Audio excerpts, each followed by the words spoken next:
The port might be dead, so I don't know if we can even get the headsets going. He's trying to replicate it on his end. Those definitely aren't live, no. He's trying to replicate it on his end to try and fix it, but we don't know what's wrong. Yeah. So we know we're on. Yeah.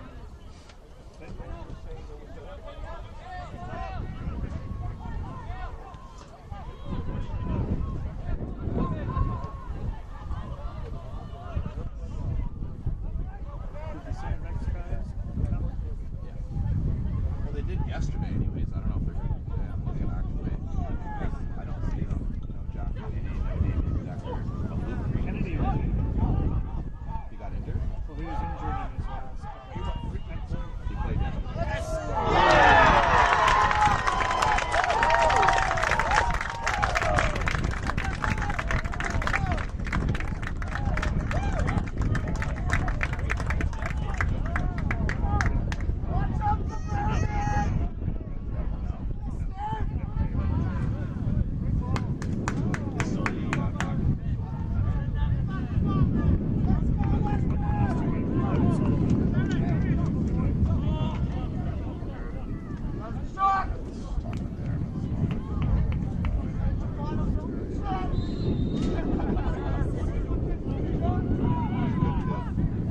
He is.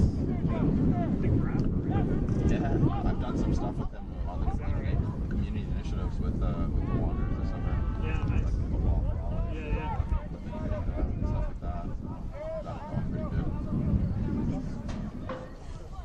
He was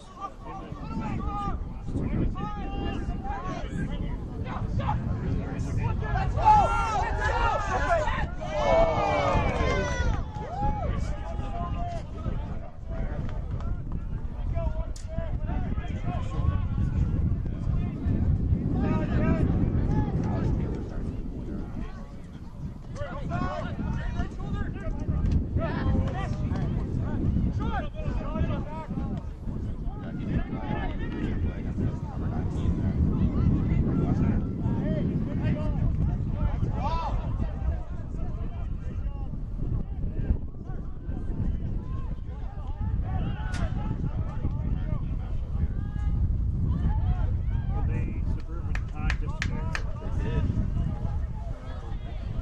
No, I'm just waiting to see the last right back isn't turned around yet.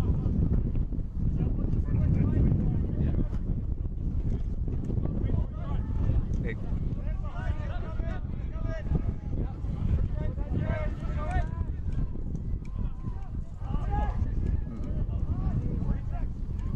Yep.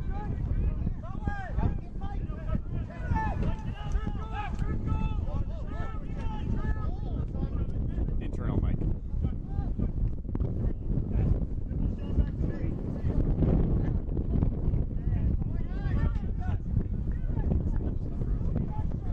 I know. I look at the squad number. They're like, what the hell? Yeah, the aux port might just be toast.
Okay.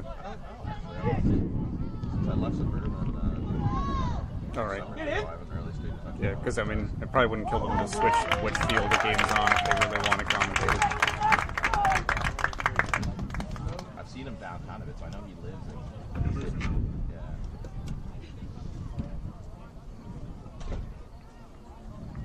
Yeah.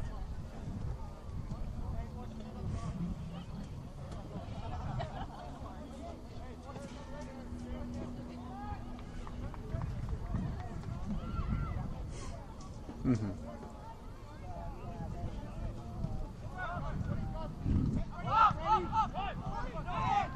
Did you want to talk to them? They're just sitting right next to me. Yeah. Test. Test. Yeah.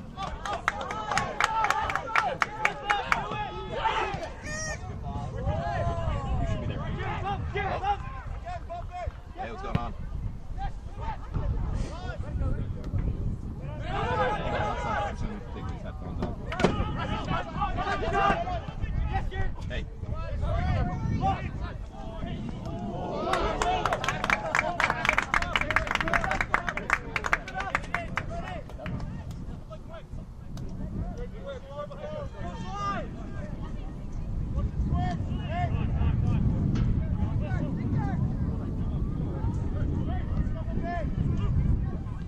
So does that mean going down below, or?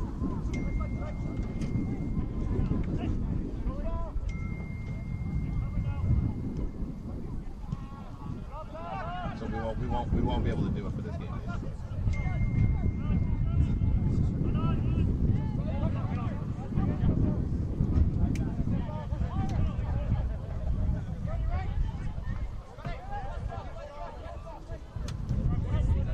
The one on the other side, the one on the other field, you mean?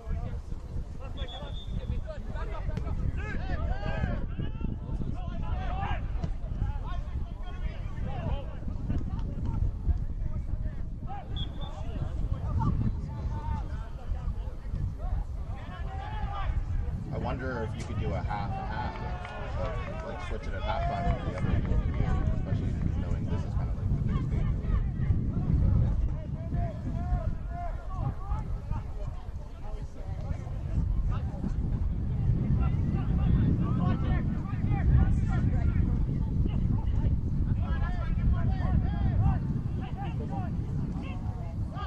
Yeah, and there's a lot of like locals who aren't able to make it. So is that a possibility that they would switch it at half?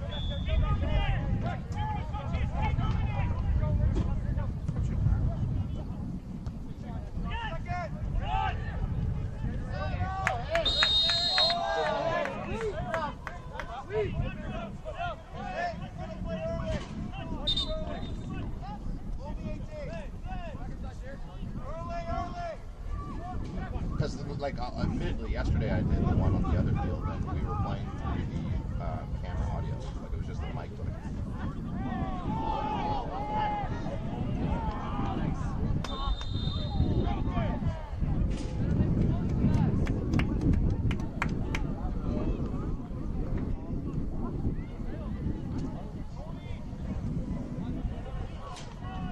Yeah, because I mean, I get that he has to move the camera, so we can't be too close to him. But let's, I guess, give it a try. And why don't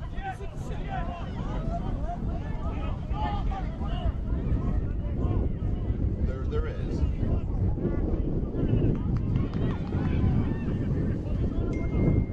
We're right next to it because we're up in the barricades up top, and right beside the camera. So I think it should be fine. Let's at least give it a try. Maybe put the notice on the feed so people know that there are some technical issues if you can't hear.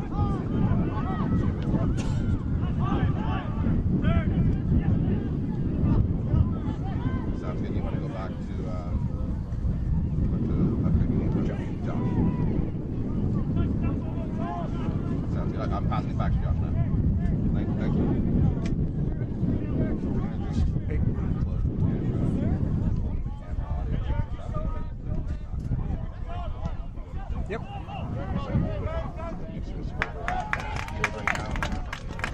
For sure. Yeah. I don't need to move much, so yeah, we can make it work. Cool. No, so we're gonna slide over, and then it's gonna try to pick up.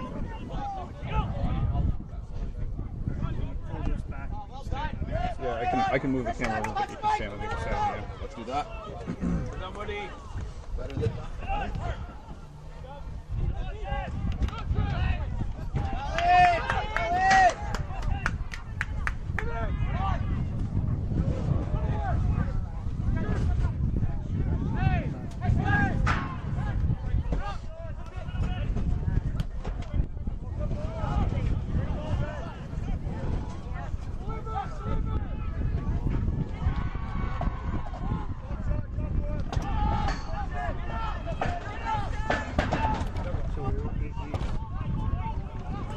said we're still speaking through these, right? No.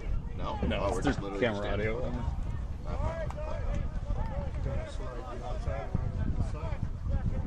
Back this up a little bit more. You want that back further? Yeah. Yeah. It's lucky out there. This around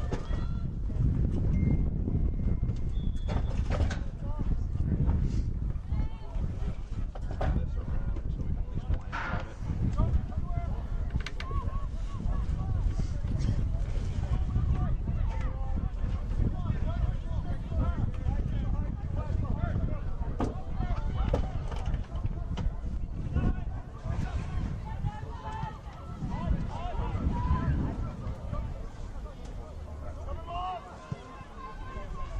glance at it. Which one do you want to come on center?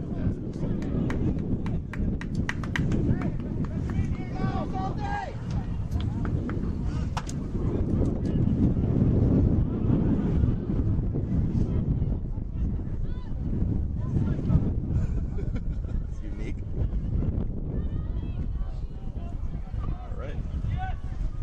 I'm Marvin O'Kello here. We're at the Toyota National Championships along with Pat Nearing.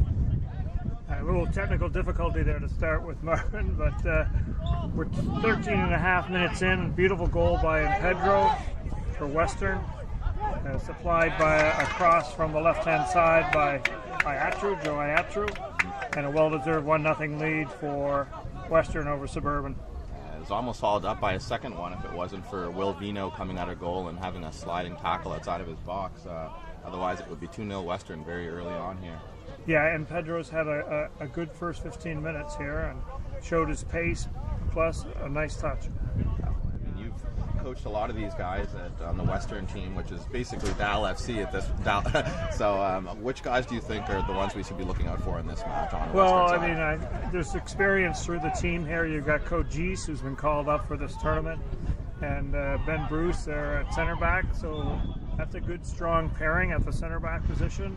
Mike Trim out here, who's playing right back, has had a great year for Dalhousie and looks to continue that level of play here for Western.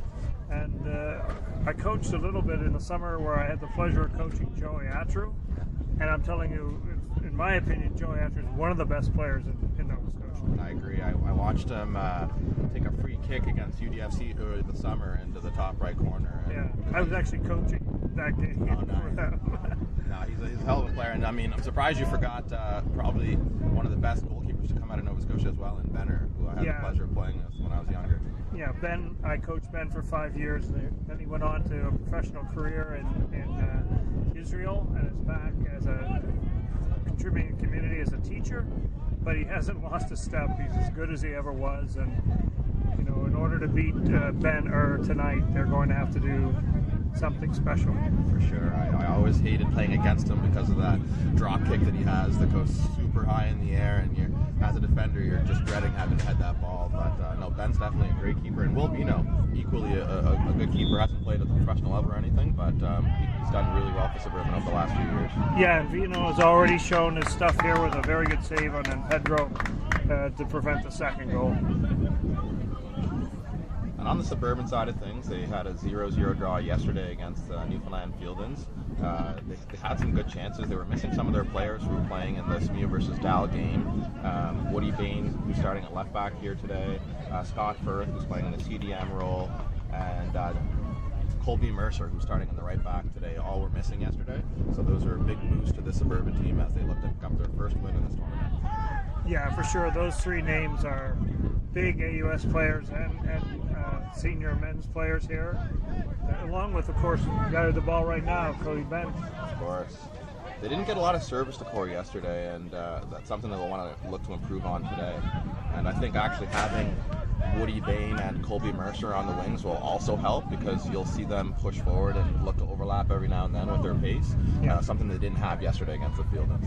Yeah, and I really like the way that Firth has been playing this year in the AUS. And I see he's already sort of settling the ball here, finding the players, his teammates, have time and space, and giving them a chance to get their head up and look down the field. Definitely. Now Scott has been around the game, and he was with the Wanderers for a couple of years, so he's played at the highest level in the CPL there, and he's one that I definitely hope that he gets back there one day. You know, he's looked sharp this summer. Yeah, and I'm pretty sure, I'm not 100% sure, but I'm pretty sure he is eligible for the CPL draft to go in as a U Sport player and go on a U Sport developmental contract. He 100% is. So, I mean, he's been around since he was 16 in the CPL, so he's got a leg up on a lot of people coming out of that draft. So it'll be one to watch out for today as well. The CPL has certainly over the last 3 or 4 years benefited from the U Sports draft and U Sports players coming in, not only to Halifax, but Halifax has seemed to benefit every year from that U Sport draft. Yeah.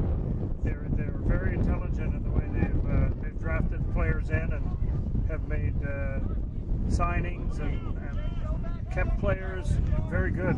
Definitely, and I wouldn't be surprised if we see Aiden Rushness, who would have been the starting goalie for Val this year, who's with the Wanderers, make his first appearance against Valor tomorrow night. The Wanderers still missing a lot of those U21 minutes, so full 90. If he gets that full 90, that's a big and just the CPL rule. So if they don't get their U21 minutes, which they're going to have to, are they eliminated from the playoffs? They're eliminated from the playoffs, not allowed to go forward. It's a big penalty. So it's really important. I mean, the plan for the Wanderers this year has always been to get those minutes away from home and try to collect as many points at home as possible. The goal was 10 wins at home. So in a lot of ways they have succeeded, but definitely a lot of the young guys will be playing in that final match tomorrow against Valor.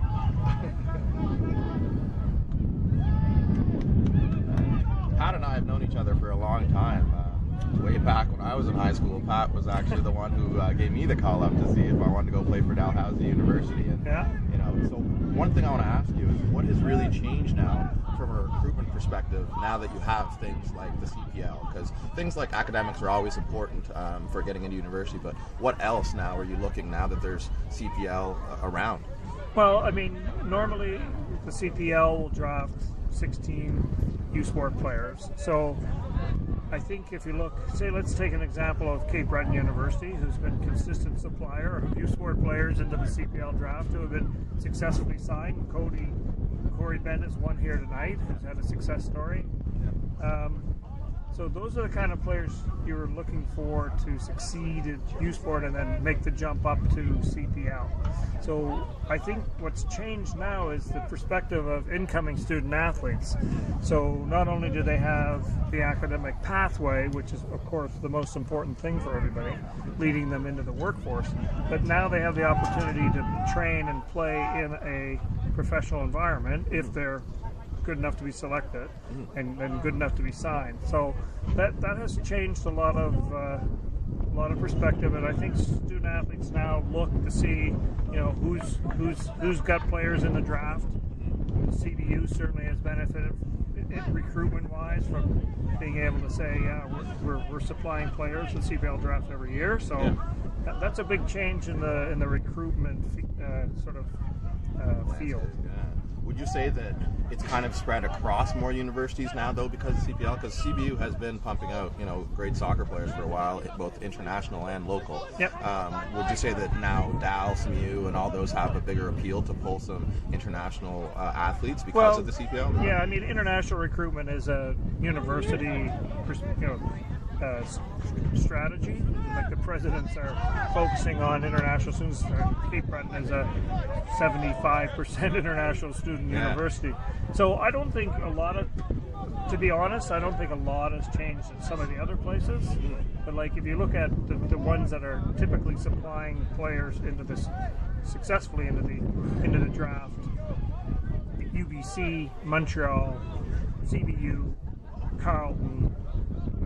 Those are the teams that have benefited most from that perspective. That makes a lot of sense. I mean, I asked that because a player like Corey Bent, number 88 on Suburban there, as we see a hard foul against Ben, by West Hawley against Ben Herringer. But no, Corey Bent was one of those players who was actually looking at American school, but then was convinced by Dino Morley to go to CBU because they have a great project there, and you know it's easy to go to a team that's winning a lot.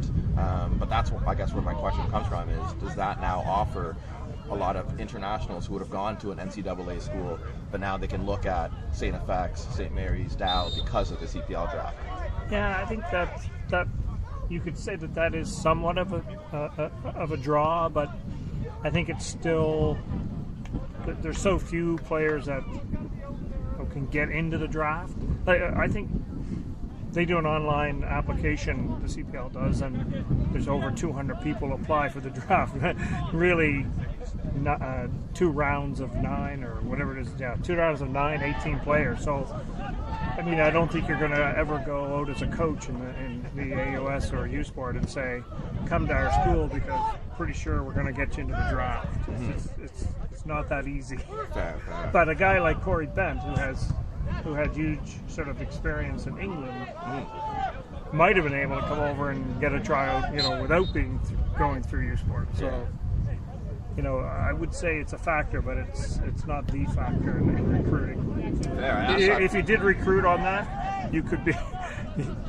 There could be some very disappointed players. Yeah, for sure. That makes sense. Because the thing is, it's always about balance too, right? Because you want to give locals a chance, and that's why I asked that question. Because you never want to have too many internationals coming, and then the local players like the Colby Mercers and the Woody Bains don't get a chance because it's the internationals coming and taking their spots. Yeah, and CPL, when I was on the group that negotiated the deal with CPL in U Sport, and CPL insisted that international students would be considered in the domestic status in the rosters.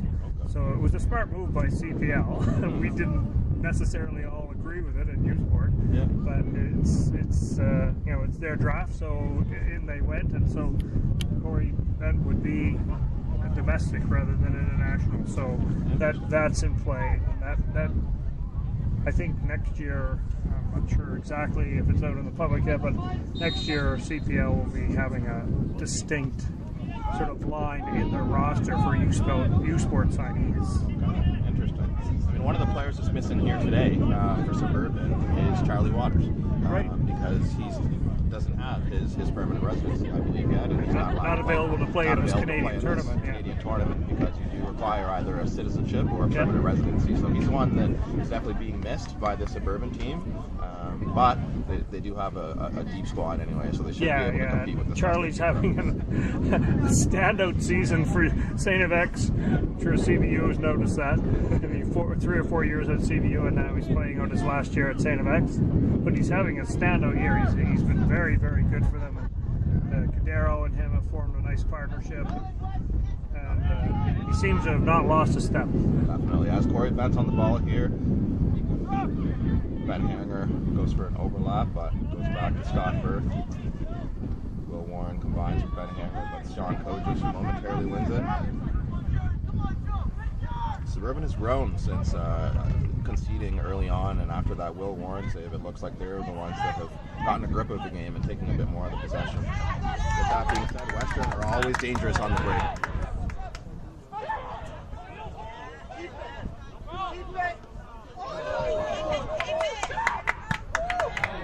Great ball into the back post.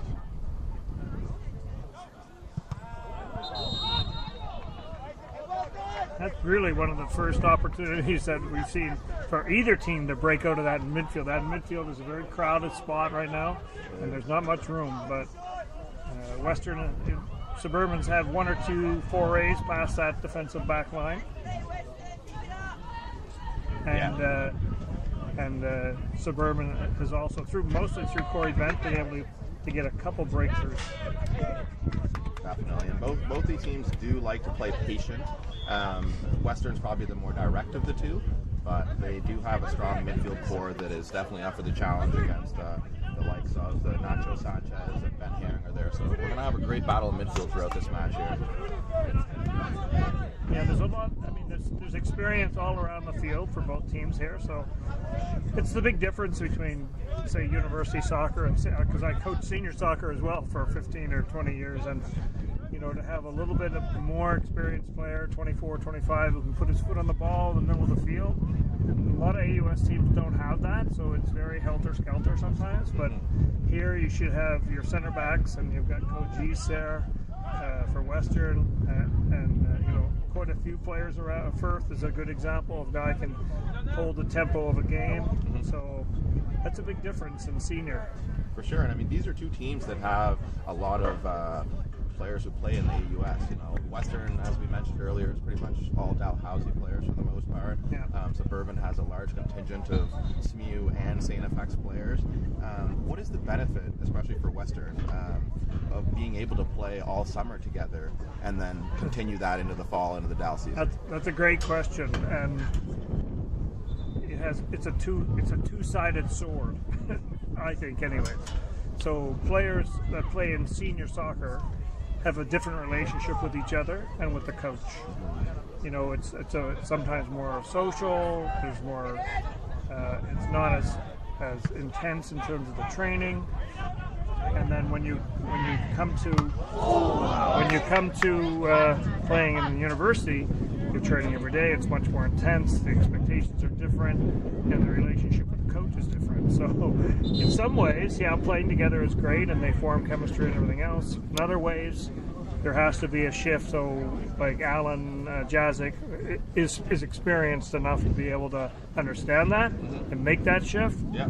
Some of the players, or all of the players, have to be mature enough to understand that and make that shift themselves. So it is a double-sided sword. There is definitely benefits of playing together in the summer, but there is a dynamic that has to be different in both teams. For sure. I mean, you did mention Alan Jazik, who's involved in the coaching staff of both teams.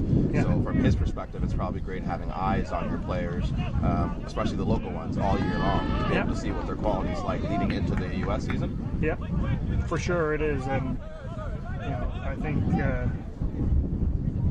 I think he's made the most of it this year, for sure. Although Dallas had a pretty slow start this, beginning of the season, but at the same time, that may have just be what I was describing. Yeah, exactly. That mentality shift of the players to move from senior to university may have taken Dal 2 or 3 weeks longer than, say, St. FX. That's a good point. Woody Baines on the ball here for a free kick as we look to get them started. Back to Alex Taylor. Scott Firth, you'll see on the ball lots, very comfortable with the man behind them, very composed on the ball. Western doing a good job of making Suburban go backwards. Very organized in that midfield, especially with Sean Coaches and Pavel Gorski, who have played together for a long time and were part of that Western team that won the national championships a few years ago there.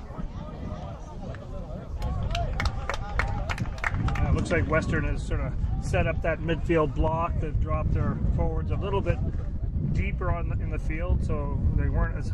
I think they're going to high press, but only on certain opportunities.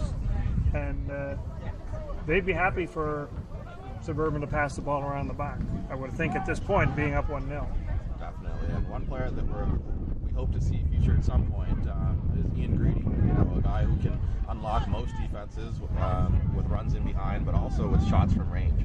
So definitely a good player to have in your back pocket for Suburban. Yeah, I when I saw Ian Greedy's name on the roster, I was like, wow, Ian Greedy, I haven't seen that name in a long time. But I do remember how good he is. And even if he's lost half a step, he's still going to be faster than most. And he's got that terrific shot, and apparently now he's built up his repertoire of tricks, so we'll see. I'd be very interested to see him get on.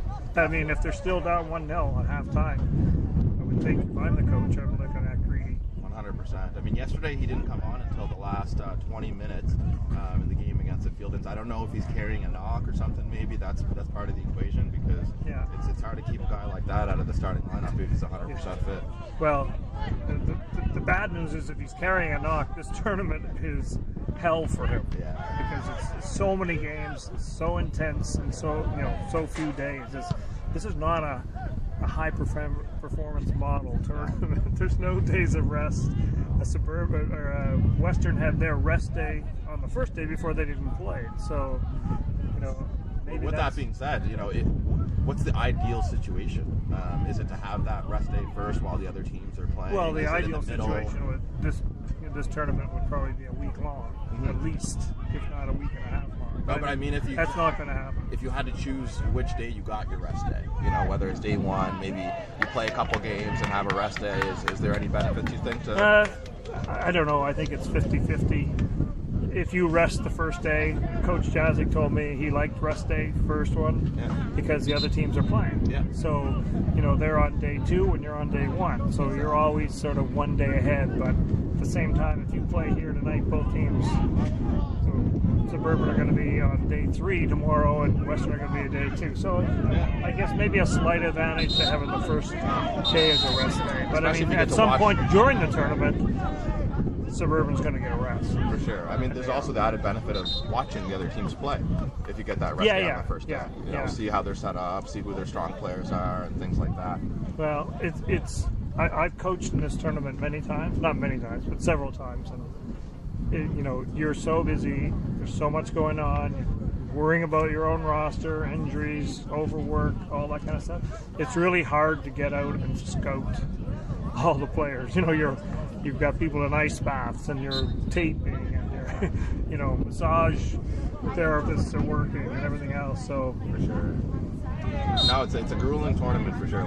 Just a year ago, I was there with Dubrack playing on the Nationals, and we had a lot of knocks. By game 3, you're really going deep into your bench, and guys who maybe weren't expected to play many minutes are now starting. Yeah, no, you've got to have players that can come off the bench and contribute, and players who understand the pace of the game when they come off the bench. Because if you're playing against the champion of Ontario or the champion of Alberta, they're not playing slowly. Yeah. The pace of play is good, and you've got to really pick that up and understand it. Definitely. We're seeing early on here that Will Vino is not afraid to come out of his box, and he's been called upon a couple times, but he's been brave. Yeah, Vito's shown a lot. I mean, he's been tested 2 or 3 times, beaten once, and he's been very successful at knocking down those through balls, which in Pedro has been looking to get on the end of. Definitely. It almost seems like Suburban could adjust their line to sit a bit deeper just to take away that threat. Yeah. Because number 19 does have a lot of pace, and he showed it with that first goal early on. Yeah, for sure. And when you see that kind of pace, especially as a center back, you're thinking, uh-oh. There's only one way to slow this guy down, is that to give myself a little bit of a head start. A head start on him. Because if he's starting offside. Good chance for Corey Bent there. Is it offside? The pass to Mo Jabber. He was offside, but it looked like he was off. I didn't see the flag go up. There's no VAR here today. Another chance for Mo Jabber. Looks like it hit the crossbar there. Suburban is starting to pile on the pressure. As we're in the 35th minute of the match here. 1-0 Western. Yeah, now I don't know whether the assistant referee would have flagged that. I think you said it, I said it. It definitely looked 3 or 4 yards offside, but we never saw. We don't have the angle. We're up here. We don't have an angle on it. It seems to me like Suburban is sort of bossing this last 10 minutes of the game here. Very much so, and looks like it's only a matter of time before they equalize. Western will want to get a hold of the ball and just keep it for a little bit, give themselves a bit of a break. Yeah, in a tournament like this, you don't want to be playing at a frantic pace all the time, but you do have to keep that ball moving. The other team's willing to come out and pressure.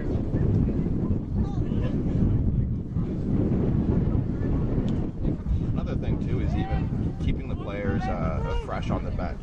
I've seen many coaches with different strategies. Some of them get them to go out every 10 minutes, just go for a little jog. I've had coaches who just have the guys who think they're going to get subbed in, go for a quick jog. What is your approach with that on a cold day like this here at BMO? I think it really depends a lot on what the players' characteristics are, right? Some people like to huddle down on the bench and get the nice warm jacket on. A guy like me from Kenya. Exactly. Other players want to keep moving. I was never I'm not a big warm-up guy. Is it something that physio has a play in? Or the trainers would recommend that, warm? The trainers usually, though, aren't going to start telling the coach what they should do for warm-up or how they should be handling their roster, so...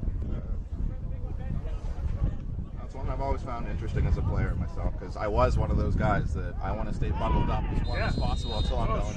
Yeah. And I respect that. I think you want to be warm. You want to, you go out and you start warming up.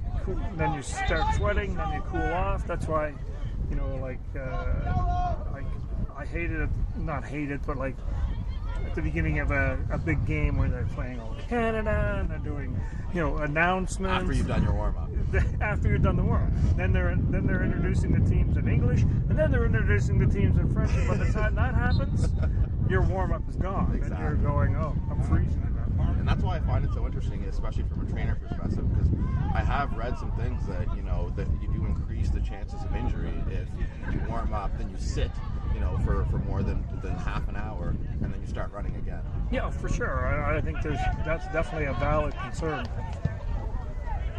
But as of right now, both benches are seated and got their jackets on nice and warm. Yeah.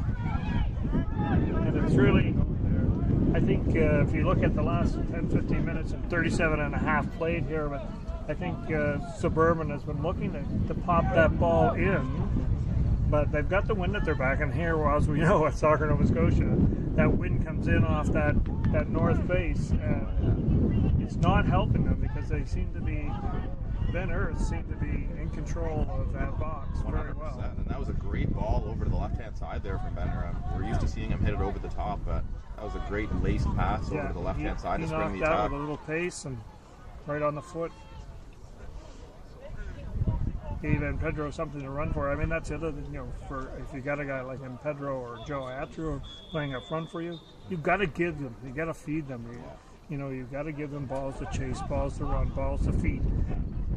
They could stand there all night and not get a ball, and then be expected to finish in the 91st minute. It's not that easy. Definitely. I mean, there's the one guy that I think is comfortable doing that. We already mentioned is Ian Greedy. He's done it plenty of times. Sure. I've been on teams with him. He only needs 1 or 2 sniffs to get a goal. So even if it comes down to the last 20, it's good to have those types of players coming off the bench. Greedy was always a big game player as well. So you could rely on him.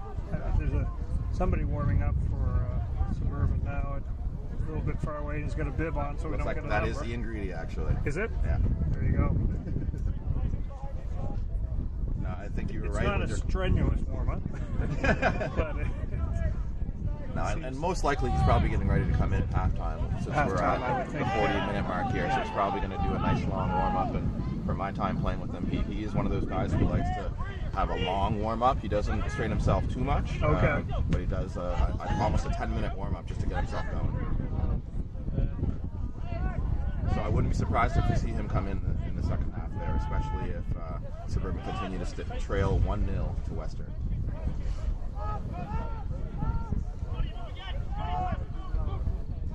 yeah, you can see certainly there's another long ball. But you got Ben Bruce and Sean Kojis, who are both good in the air, and Ben who seems to be picking up everything. Is Freddie Becker's there as well? Is that Enrico? Enrico is in the right back position? Yeah, Enrico Rodriguez, I would think that he's just been switched over to come onto the right-hand side. And looks like Freddie's maybe shifted over. Both those guys are very, very adaptable. Enrico, he can play right back, right wing, right forward, all over the place. Yeah, and Enrico's quick. He can cross the ball with his left foot very well. Doesn't shank the ball in behind. And recently, I've seen him actually crossing with both feet really well. Yeah. Last winter, played Well, with him. when I did coach Enrico, and we would when he got the ball and a little bit of space down the left-hand side, we got people into the 6-yard box quickly because he can certainly deliver a good ball into the scoring Definitely. area. And you're seeing that with the Suburban players. They're getting ready for the cross. The Luke Green and Scott Firth and everybody's really on edge as soon as he gets the ball, and they're looking for those runners. And Joey Atru's on his bike every single time Enrico gets the ball. That's right. He thought he had won the corner, but the ref awards a goal kick. Wolvino with the quick restart. Plays it out to Luke Green, who's another player who did play for the Wanderers in 2020 in the Island game season there.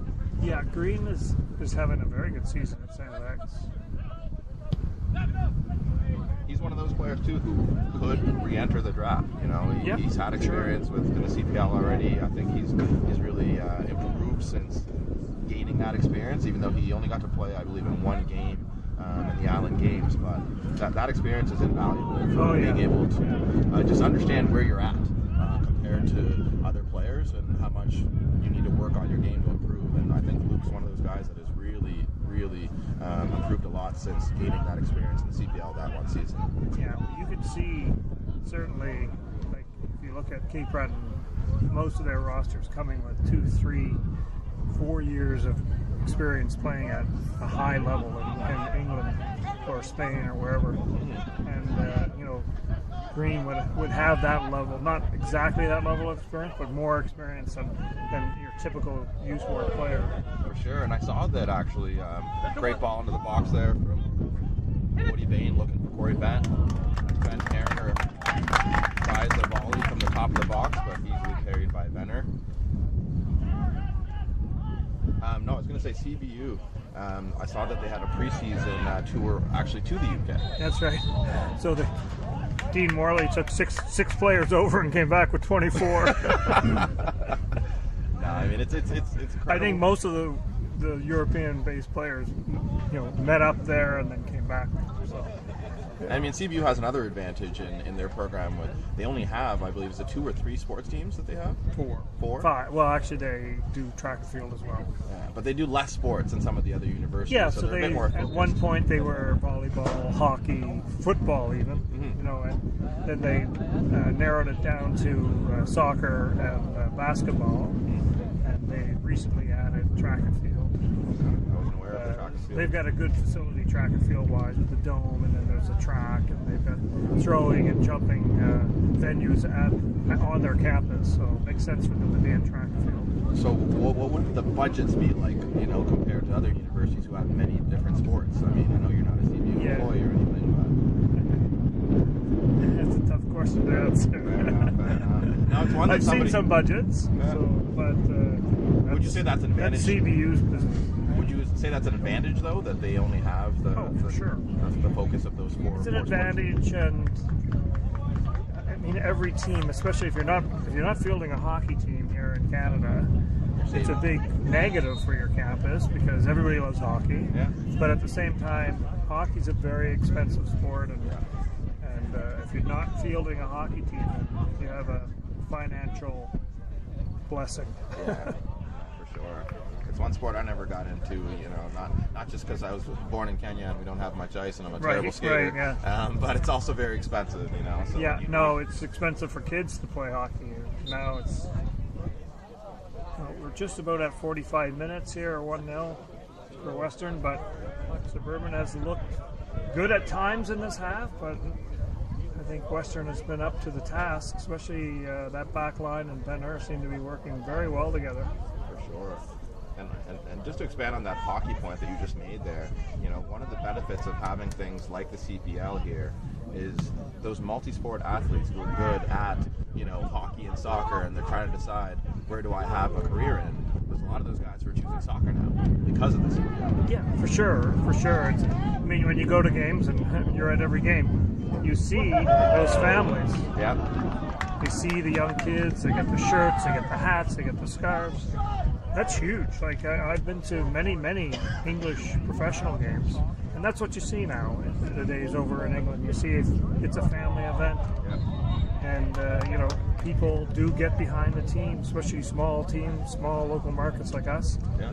And I really hope that the Wanderers are successful in getting the stadium. Yeah. I mean, sorry, I should rephrase that. They already have a stadium, so people are saying, "Oh, we don't need a stadium." Well, we have a stadium. But expanding on what they have. Upgrading the stadium. I think that would be fantastic. Let me put it this way, as we come to halftime. 41 years I coached university soccer. I have never played or coached a game of soccer on the Wanderers grounds prior to the stadium being built. When the stadium was put in and the Wanderers became a tenant, we played Dallas Mew games there. Yeah. So they were sort of marquee league games, which was a great thrill for the players and our fans. So, you know, if if the stadium doesn't come to fruition, what are they going to do? Turn it back into a muddy field that has no use to the city? And I always say, look at the southwest or the northwest commons on a Sunday or Saturday afternoon. You can't go throw a football there or have a family picnic because the cricketers have it. Exactly. Well, I love cricket and I support cricket. They have a bigger footprint than the Wanderers do on the commons. Yeah. Right, and they play every Saturday and Sunday, whereas the Commons the Wanderers only play 10 home games. So, anyways, it's it's sometimes frustrating for soccer people to hear we don't need a stadium. But I mean, what are you going to lose if the Wanderers leave? Well, you're going to lose all your game days, all your tourists that come in. I know 10 guys that came from Hamilton last weekend to watch the game, Forge versus the Wanderers. Yeah, so, even the local businesses get benefit. The Dirty Nellies and the Pints and all those before and after games. Let's look at what it means to you're going to lose the CPL draft opportunities for local AUS teams. If I was Derek Martin and they said no stadium, I would go to Moncton. I would be in Moncton in a minute, and everything, all those benefits, the U23s, the U18s, the potential in the future girls program, would all go to New Brunswick, and they'd open it open arms. They'd take it with open arms, and we'd be left with another large patch of unused grass. Yeah, I mean, we don't want another situation like the Commonwealth Games where we could have gotten some government funding, we could have built some facilities that would have been able to host more games and more tournaments, and not just for soccer, but concerts and things like that as well. Yeah, and for me, like I don't go to many concerts, so it's not a big appeal. I'm not a CFL guy, so that's not a big appeal. Like I want to see the Wanderers continue because we are the envy of Canada. We are the envy of the CPL, the only grass field. And I think it's probably smart of Derek Martin to say, well, we'll make the concession and move to a turf field so that there can be multiple uses for it. I mean, it's too bad, and people I see on the forums, people don't like the idea of losing our grass field, but it's what you're gaining. It's what you're gaining. You've talked for a minute here about what we're losing, but I think there's a lot to gain. So first it's more events. Soccer, rugby. We've proven over the last few years with the Wanderers grounds, we had a partnership with Canada Women's and Men's Rugby that we're able to fill stadiums with those events as well. I've been to many of those rugby games.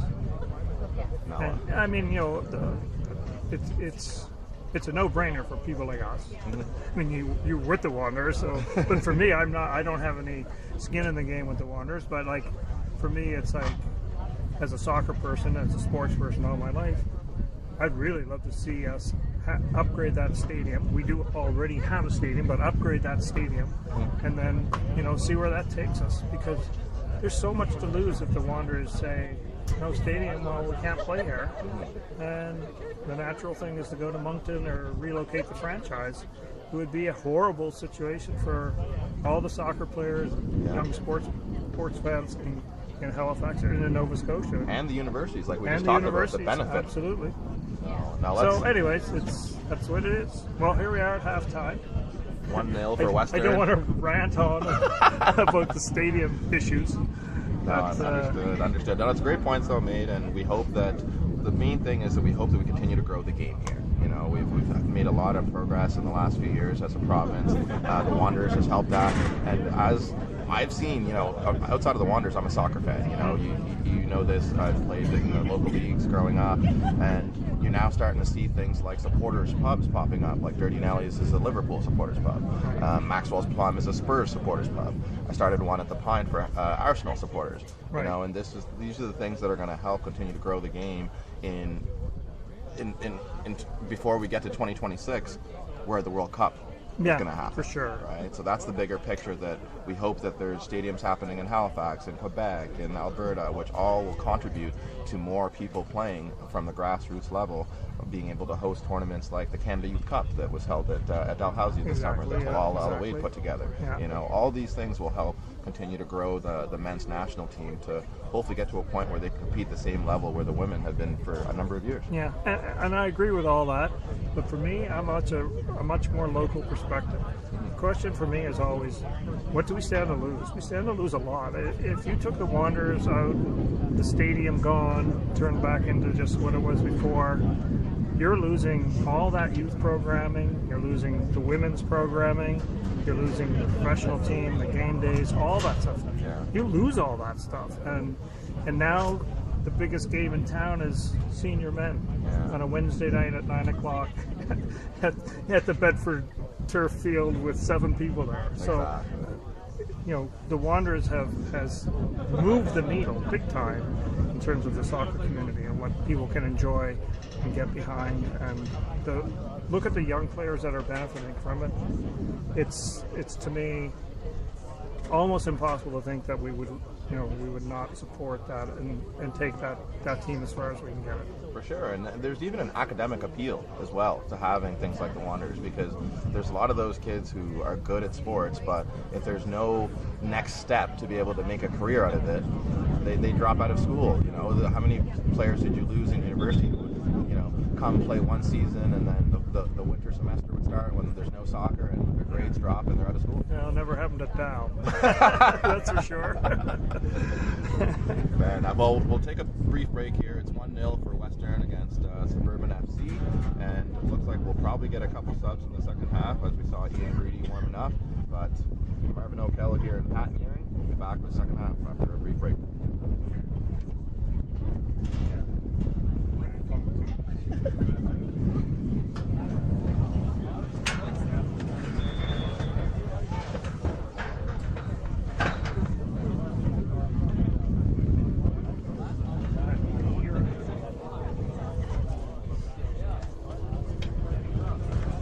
Very true about the Wanderers. It's like, how much do we have to lose? People don't understand that. They don't. You know? And like if I'm Derek and I'm on the phone with one player, and you know, Hope it then doesn't you've come got to that. West Africa, France, Belgium, all the French-speaking countries. Mm-hmm. Your best player is from France. There's a couple people who said they could hear me really well, but not you. Oh, is that right? So they want you to get a little closer, I guess. That's probably a good thing.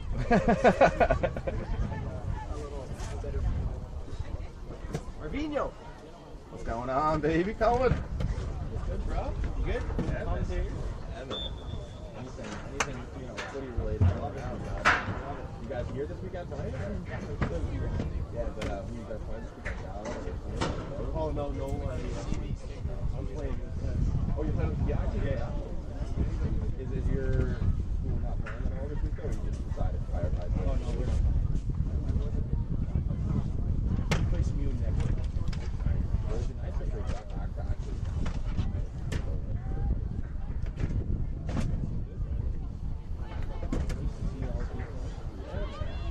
How's you guys' season going?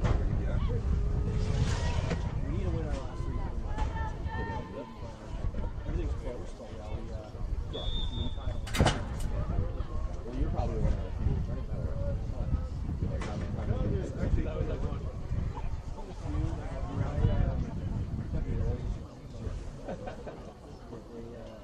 most of the team came out. Good, how are you? Good. You can't keep away either. What's that? I said you can't keep away from the field either. No. Flawless life. I've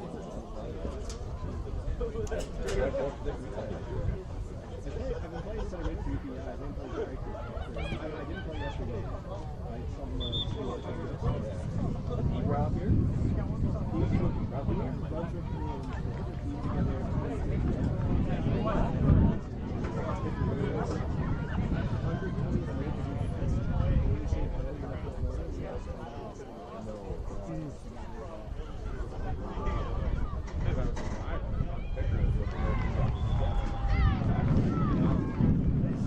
Where's the mic on this? Where's the mic? I'm sure. I think it's I didn't have to speak, bro. Oh, that's why. We'll have to both stand on this side. Yeah, that'll probably work. Yeah. So, yeah, I can even switch this over and give guys a bit more room. That's some problem there. So, yeah.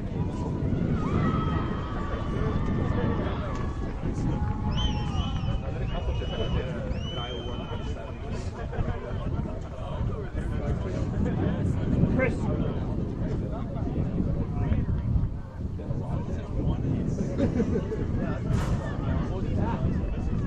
What's up,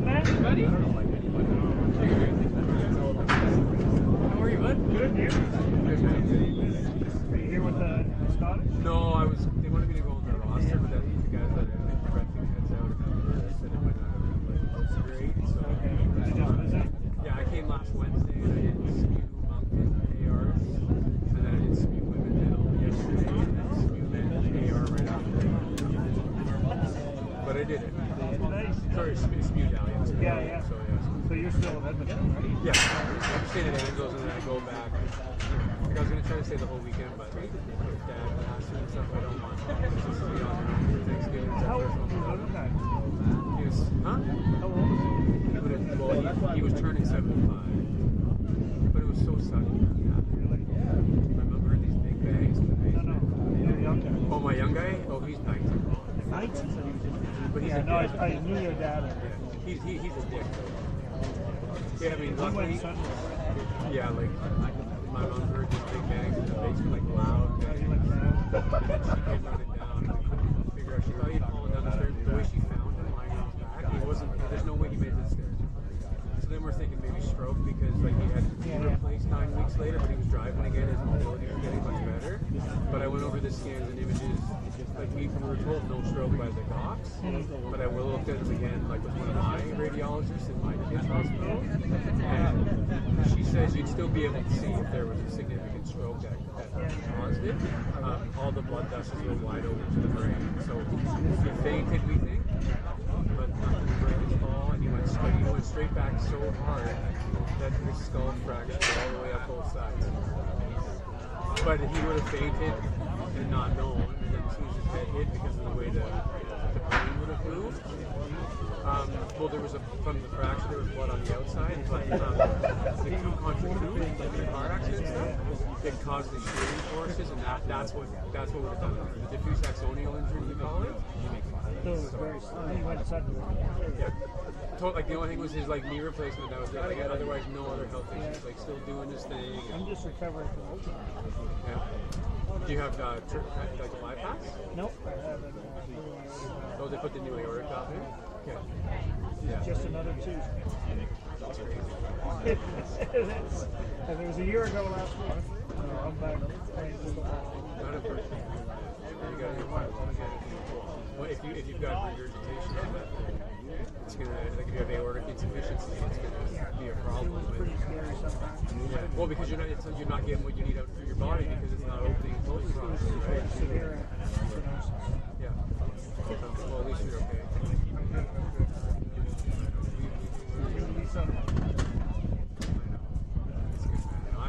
Every time I tune into the games, I will hear you on the comments. Shout out to You give me that shout out. Well, I'm glad I caught you. That's not on the Dallas SMU game when I'm doing it. He's going to give me the gears. Yeah. Oh, yeah. That's right. I would have for sure. I mean, it was straight up for down like the first 20 minutes. I mean, one was the PJ I had to get. Yeah. But I was like, I wanted Big something. games, both the men and women's big games.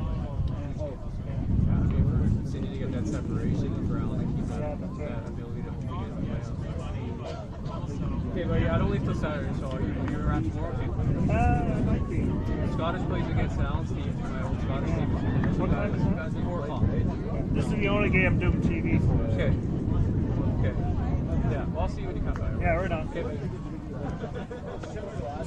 We've all played together, but just like Hey, come on, gotta go to work. we're back. I gotta see you, bro. So we gotta both stand on this side. Because the mic is there. You stand in. And I'll be out for shoulder. Mic's here. Give them enough range so we can still spin it around. Let us know when we go. We're still live. You can start talking now if you want. And welcome back here at halftime, 1-0.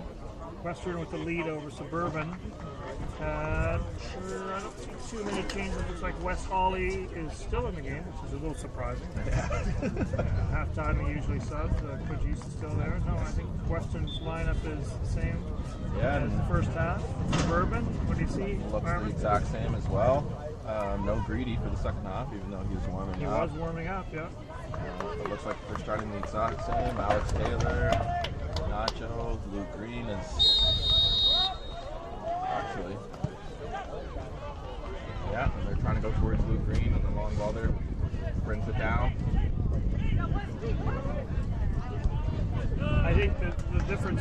see right off the bat here in the second half is that Western will be playing with the wind, and Suburban will be playing into the wind. So we'll see if they have any strategic changes to how they want to handle their attack.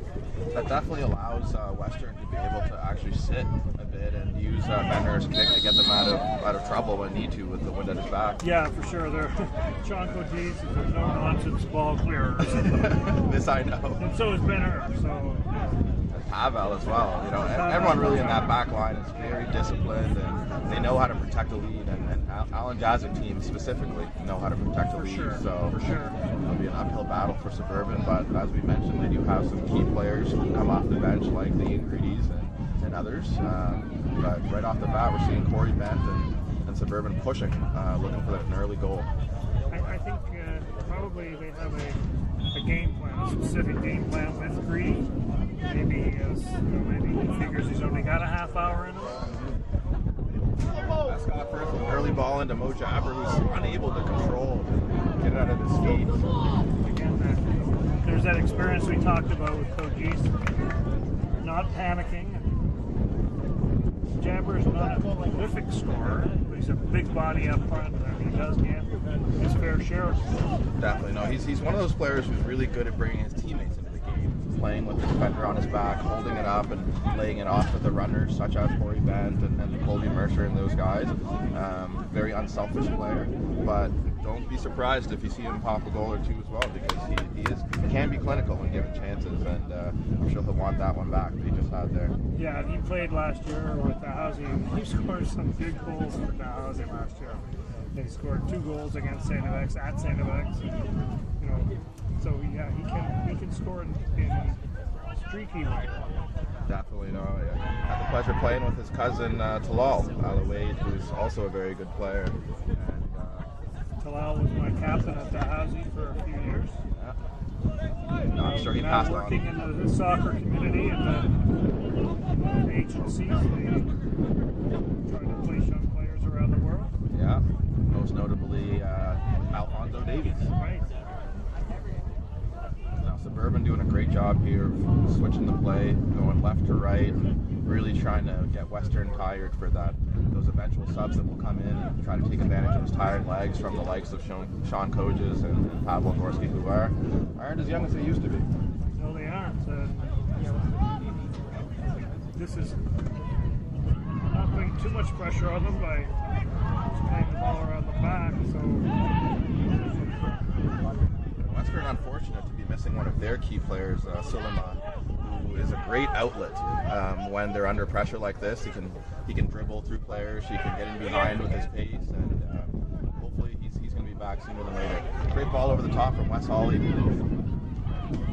Well defended there by Luke Green. Green very quick to the ball, shielded it with his body, shows that experience against the very experienced Enrico Rodriguez, who, by the way, is the best soccer name in the field. Enrico Rodriguez.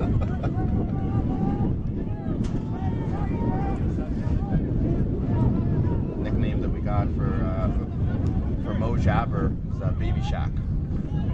That's my favorite. Scott Firth pushing up as well to try to get this flick on. Sean Coach is well defended again.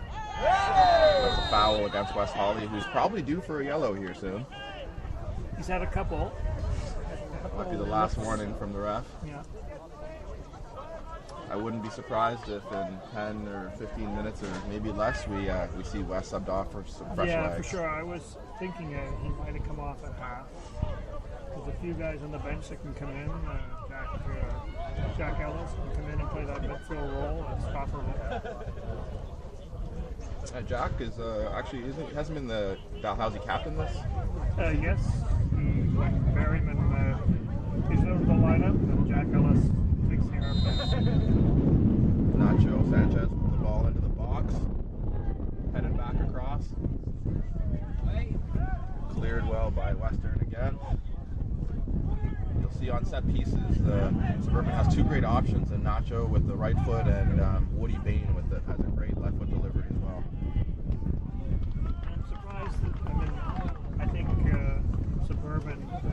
playing a very direct route straight down the middle.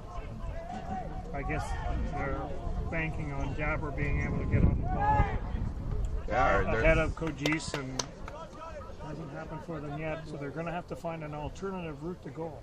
Yeah, and you're seeing that they're pushing Luke Green up as well to add some height into the box there for some of those crosses, and Scott Firth is dropping sometimes or also joining the attack.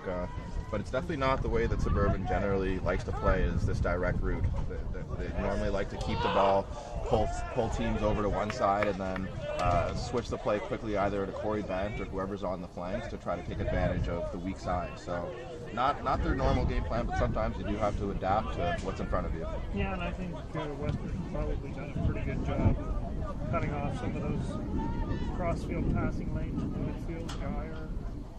Yeah, as you said, they set up that block really well with Joey Atru coming with the high press, but also dropping deep sometimes just to help out. Great ball over the top there, but well defended by Alex Taylor, showing good pace and skill there. Taylor, another very experienced defender. I've had a pleasure playing with Taylor for a number of years. He's a quality player. He can play center back, right back, left back, and always a leader on the team as well. Another chance for Western to get the ball into the box, and might be just not enough field for him to keep it in there, but Mike Trim has shown a lot of energy down that right-hand side.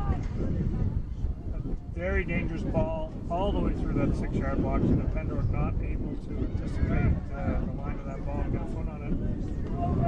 Sure, and there is always that danger when you're trying to press that you can get caught on the counter, especially when they're committing so many men forward. So Suburban will want to make sure that they're balanced and not leaving themselves open in the back. As Luke Green plays the ball, it ends up with Scott Firth, who tries to get it over the top, but Wes Hawley showing experience there. At times, Western are showing a 5-man back line and 3 center backs. So that's what I'm saying. If Suburban want to find a way to goal, they're going to have to come up with an alternative plan. I don't see Kojis, Pavel, and Ben Bruce giving too many balls through the middle. No, this is really playing really well into Alan Jasik's tactics. He's, as we mentioned, he's one of the best coaches at protecting a lead. So the best thing that's going to happen to them was getting that early goal. Yeah, for sure. And goals change games, and being up 1-0 gives you a whole different perspective in how you're going to play that second half. Yeah, and the last time that Western won the Nationals a few years ago, they had a lot of 1-0 wins because of that tactical flexibility that Alan Jasik has, and knows when to just protect the lead after they get the goal. Joey Atru on goal here, and big save by Will Dino. I would have put my money on Atru at that position points, and then Pedro made a beautiful slip pass, just the right pace on it. And unfortunate for Atru, just couldn't find a way to the back of the net. It seemed like the shot was on in the bottom right corner there, and he could have just slotted it low, especially with these tall keepers. You're always taught to go down low. Yeah, bottom corner, back post. Exactly, but once you lift it, these tall goalies always have an advantage in the air. But Joey Atru will want that one back. Western now putting on a bit of pressure after being tagged back the last 10 minutes by Suburban in their own end. Great cutback there by Corey Bent to win the foul. And Pedro's been impressive to start the second half here. Looks like he's come out with a lot of energy. Definitely. And again, you see that 5-man setup. Trim out to the wing. Scott Firth is being asked to do a bit more of a job in running in behind to kind of pull players out of position, and then leaving that space for the midfielders behind him to be able to switch play. And unfortunate there with the long ball by Nacho Sanchez. But Suburban trying everything they can to unlock this Western defense. It's very stubborn. Suburban was very disciplined. They were out nicely on the touchline. I mean, that's what you want to do, is you want to spread that back line. Especially now, it looks like there's about 5 of them lined up shoulder to shoulder. There's no room to operate in between the defenders. If you spread them wide, at least that space has to open up, or they have to give you the outside. I'm sure they don't want to do. Definitely. And Western missing one of their bigger players, Johnny Doucette, who was there the last time they won the national championship as well. But, Yeah. Doucette was always good at switching inside out. He would go wide, and then somebody cut out like come inside. They look to get in behind again, but Sean Coach is showing his experience and his strength. Not one guy that you want to try to get that ball off. No, and to be honest, Suburban has to change something up here because those two balls are being well managed by the back line and Benner. They've got to find some angles, maybe a little bit more sophistication in their passes to break the line. For sure, and I'm actually surprised that they didn't play through the middle just a bit longer, especially as you start to see West Hawley mount the fouls that are starting to add up. Yeah, no, I agree 100%. And there was enough experience in that team that they should be adapting. Good chance here for Colby Mercer to run. Pavel Gorski staying with him. And again, showing his strength, shield, and Colby Mercer does get another chance at it. Plays the ball in. Woody Bain with a good first touch. Scott Firth back to his right foot. No jab, unable to control. Interesting chest there. What we talked about earlier, a no-nonsense clearance by Kojis, and then Benner experience to come out and pick that ball off the head of the attacker. They'll use that big kick to relieve them, get the ball in deep into the other half, and give the defenders a chance to get a breather. Well done by Colby Mercer, cut it back. Scott Firth on the ball, has a chance to switch it, but makes the wrong decision there. And the crowd's starting to get into the game a bit as well, trying to coach the Suburban players and trying to push them into doing just a bit more right now because the passes aren't coming together for Suburban, and they do need something here soon. This is a better road to attack, I think, in these wide positions. Get that back line dropped off a bit, see if you can find an angle in behind them. Definitely, and I'd even like to see them create a few more 2-on-1s on those wings. Get Colby Mercer on the wing, but have some overlaps and make the guys like Pavel have to make some tough decisions. Great tracking back there from the goal scorer.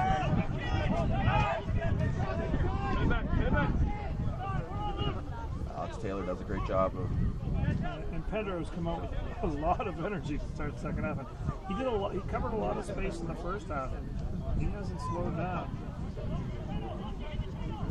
Must have had a Gatorade at halftime. I'd say.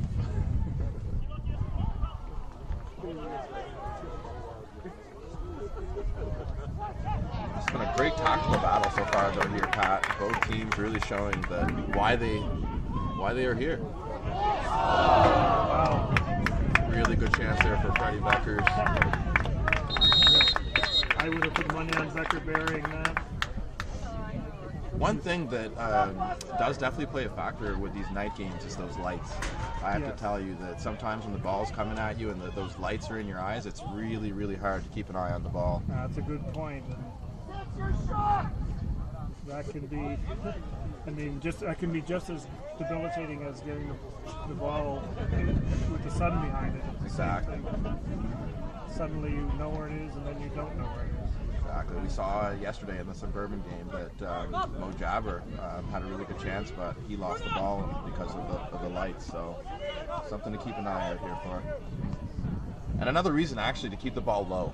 You know, coaches will always tell you that keep the ball on the turf, keep the ball on the ground, and then you don't have to worry about those lights.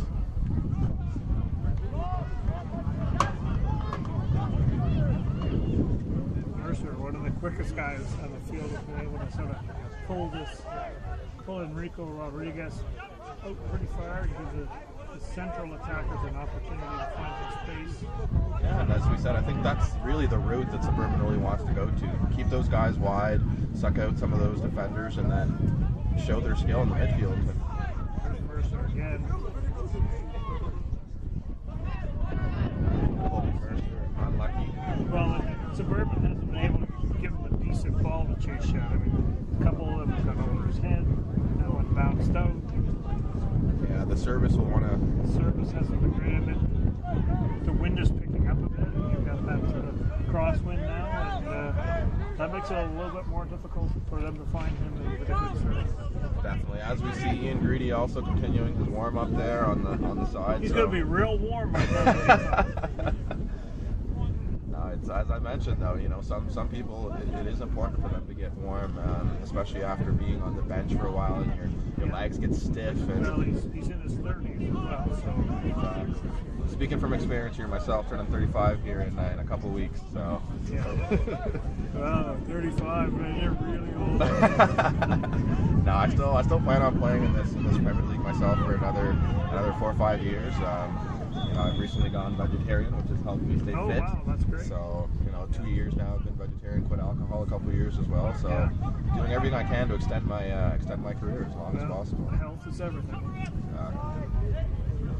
And Ian Greedy, one of those guys who's always been very good in terms of dieting and going to the gym and all that. So he's another guy that I think will probably be able to play into 40, as long as he continues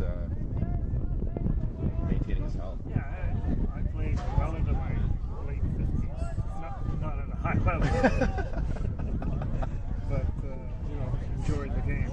Definitely. Over 45 leagues, over 55 leagues. The over 35 teams are calling. They're already hovering, asking which team I'm going to sign with. But yeah, well, they actually, I believe the Athens over 35s or maybe it was over 45s won the Eastern Canadian Championship. yeah, I believe it was the over 35s. And only losing on goal difference actually. Oh, is that right? To Quebec in the final. in the final. Well, it was a strange format because it's kind of, I think, it's a round robin, if I'm not mistaken. So they lost to Quebec in the first match, but then Quebec lost their last match, but by less goals than what they lost to Athens. So it was only a matter of 2 goals. Exactly. But Nova Scotia showing that there's a lot of talent here, not just in the youth ages, and on the women's side, there's a lot of talent. A lot of the players going into the Whitecaps Academy and the Rex program and whatnot. But it's great to see the game growing here, especially on the men's side, which has traditionally not been very, very strong, to be honest. The women have always been traditionally done well at a national level, but over the last few years, we've seen the men really, really picking up and having facilities and tournaments like the Canada Youth Cup are going to continue to improve those chances. Yeah, the last national championship was Western, right? Yeah, 2017. Yeah, that was, so James was involved in that. Yeah. Shout out to James. Yeah, you guys beat us in the final, and I can remember seeing his, I think it was the third goal he scored from half. yeah. Drifted it over. Yeah, we were pushing, trying to get a goal back, and James scored a really nice chip from half. And I remember my heart's just sinking as I watched that one go into the net. Against his teammate Jason Ross. Yeah. I mean, at that point, they had Cordoba playing Yeah. Western, who was immense physical and soccer talent. Oh, Cordoba is definitely one of the best players to play in Nova Scotia. And could have probably played for the CPL had it started a couple of years sooner. Yeah, and, no, I agree 100%. He's playing professionally in Bangladesh, and unfortunately did his ACL. Otherwise, he was looking to come back one home. of his teammates did his ACL Yeah. in practice. So. Unfortunate way to end your career. Yeah.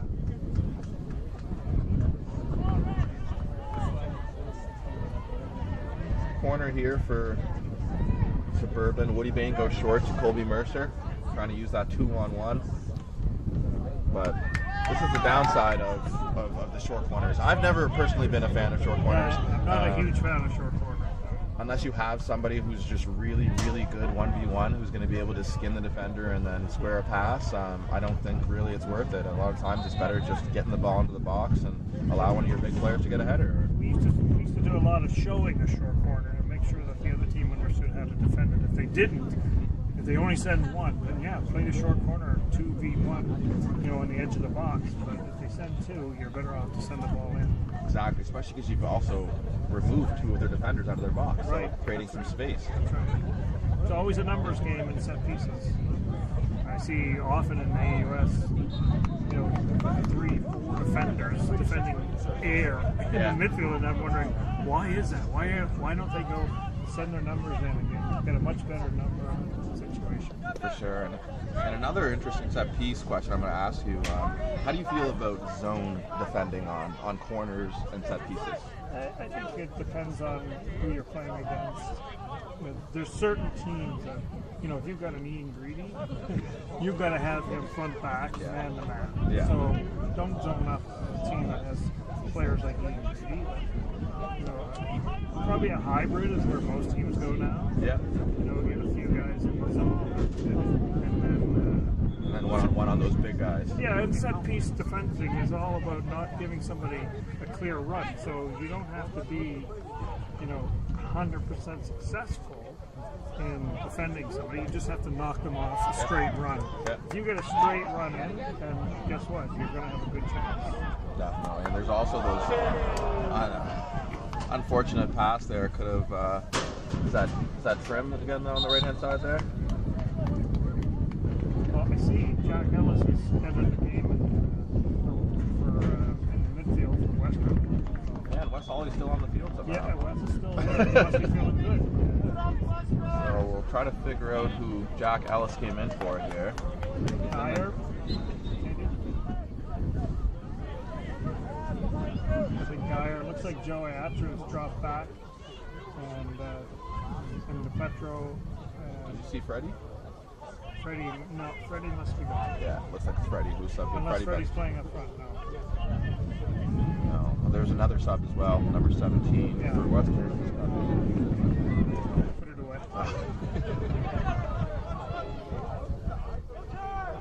Scott first, quickly surrounded by Western. Chance to run at the defender, does well to beat one. There's only one in the box to cross. Workman? Riley Workman coming in. Looks like for Freddie Beckers up top. And Jack Ellis also checking into the match in center midfield. So as we said, it is a long tournament, and you're starting to see that teams are going to get those fresh legs in. Western, having the lead, is able to bring in a bit more defensive players just to protect what they have, and I'm sure soon we'll see Suburban make some attacking changes, maybe even take a defender off. I believe Greedy has entered the match. Yeah, I do see Greedy actually there, number Came 16. in for Jabber. Yeah. But while we were talking, they snuck Another sub in. in. And Mo Jabber did play 90 yesterday, so as we said, it's a long tournament, and it's probably a good chance for Greedy to get some minutes and maybe even get a start into the next game, considering Jabber has played 90 in the last match and almost 60 minutes here today. So.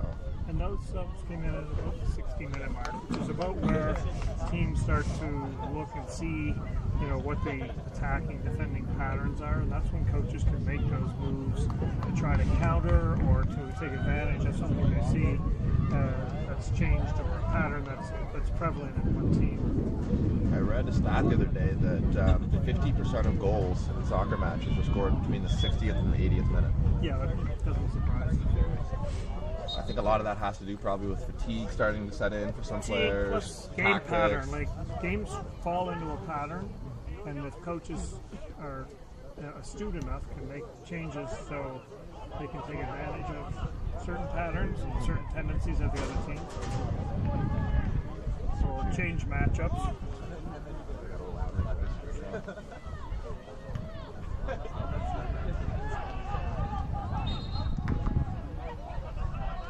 Suburban has settled though. They stopped playing that direct route that they were trying for the first 10 minutes there, and they're starting to enjoy a bit more success. There has been the odd chance for Western on the break, but Suburban doing a good job of creating some chances in the second half. Yeah, I think they have made adjustments. Substitutions have come on. They're still spreading that back line out nicely, and they move Corey Bennett more into the middle, match up with some of the older defenders. It seems to be something they're doing every game. As yesterday against Newfoundland as well, around the 60, 70th minute mark, they brought Corey Bennett to play as a number 9, just behind yesterday with Mo Jabber, just behind Ian Greedy.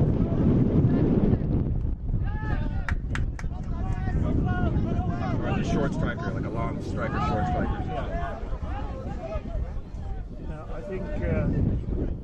Suburban are starting to roll the dice a little bit too. It looks like they pushed some of those midfielders up into that offensive line. But unless they unlock that back line with good quality passes, they tend to get counterattacked. So Passes haven't been that quality. no, they not unfortunately. yet, not yet. But a player like Firth on the ball here should be able to have a good look. I really like the way Mercer's playing on that wide position. Very disciplined. Very hard for you to get players to be like that. It's the toughest thing to convince a young player to just hug the sideline knowing that they're not going to get the ball sometimes for a 10, 15-minute period because all players want the ball. Right.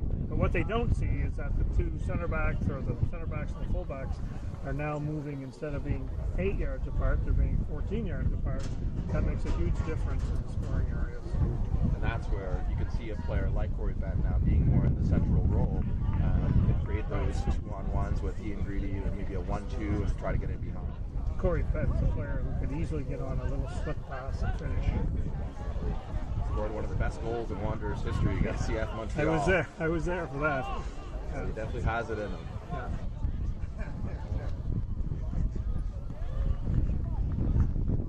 Things have slowed down a little bit here in the 71st minute. I'm sure Western won't mind, but Suburban will want to pick things back up again with 20 minutes to go in regular time. Still 1-0 for Western. Two ties here for Suburban would not be great for the standings, but I'm sure at this point they'd like to get back at least 2 even. And on the opposite end, Western have a great start to the tournament if they were to pick up all 3 points here. Yeah. Suburban came in as the champions, correct? But Newfoundland team that tied yesterday with Suburban lost earlier today. So if Western were to pick up a win, it would do them well in terms of big 3 points. Looking at a corner, and I like the way Suburban are approaching this. They're bringing everybody forward except one defender. And the question I would ask is, why is he even standing at the middle? They've got to go back and get that goal. Definitely. And Will Vino on the 40 line yard. Yeah. 40 yard line. Swinging left footer.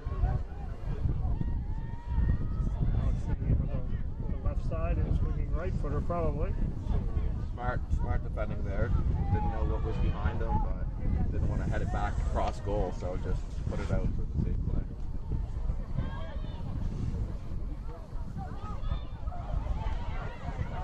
Ian Greedy almost on the end. That was a very good ball, very well defended. Greedy did look like he was close on it. It looked like they didn't talk to each other there. 2 players getting in the way of each other. Could have gotten a shout. Ian Greedy there to lead it, and his teammate could have got a shot off. Yeah. Mercer just very well there. That's the way, unfortunately, but really, really good pace from Mercer. And even after playing last night. Oh, right, because he was playing on that. He played in the Dallas Medium last night. Oh, to be 19 again. No thanks.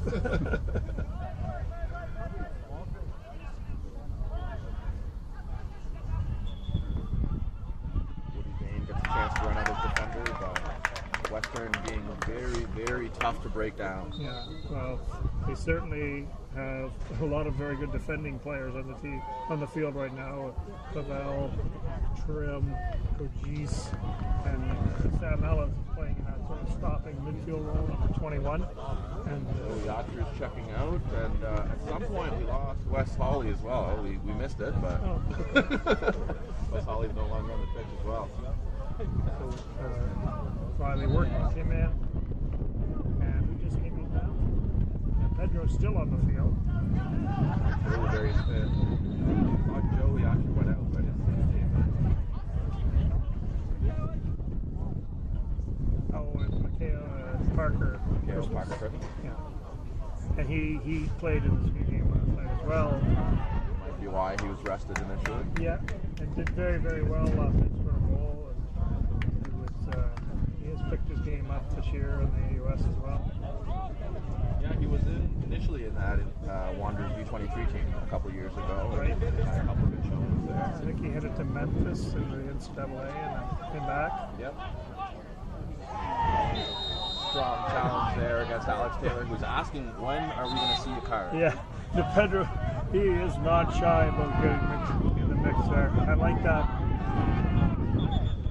Especially from strikers. A lot of times you don't see strikers with that. Strikers can play at the edge of the rules all the time.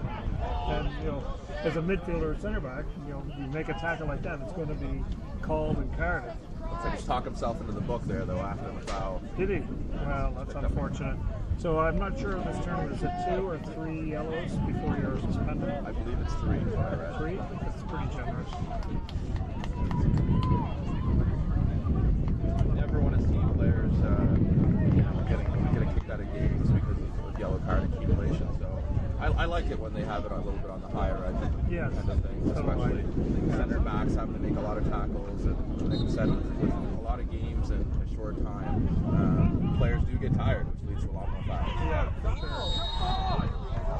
Coach G's called and he's picking up the yellow card for his remonstrations of the referee. So this is Ian Greedy territory. Very much so. The question is, does Ian Greedy still have that 30-yard bullet that he can hit around a wall? We're about to find out. Corey Bend also has a good free kick. That's right. They've got 2 potential takers for this free kick. And I wouldn't have even been surprised if there was a third option, because Scott Firth's just off to the ball to the right there. Yes. No, they may play, if they play this one short to the right, I'll be very surprised. Yeah, it's definitely good range to get it up and down. Yeah, this is up and down, but it's against Ben Ayre, so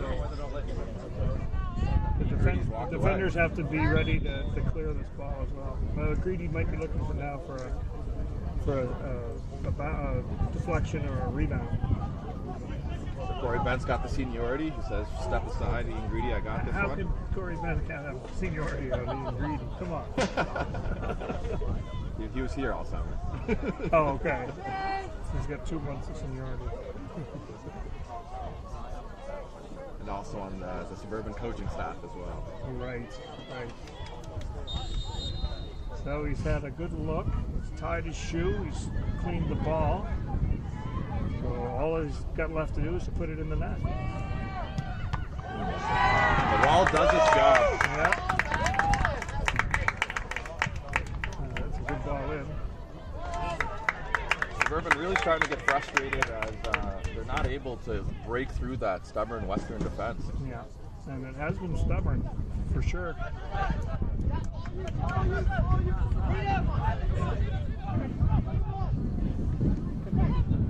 Mercer's running box to box. All done by Luke Green. Scott Firth trying to find Ian Greedy, but unable to, but a second chance. Scott Firth will want to get a bit more control of the ball and not keep thumping it forward. They want to value possession just a bit more here. He's got to be able to find spaces in the midfield. Though Western has really closed a lot of those spaces off.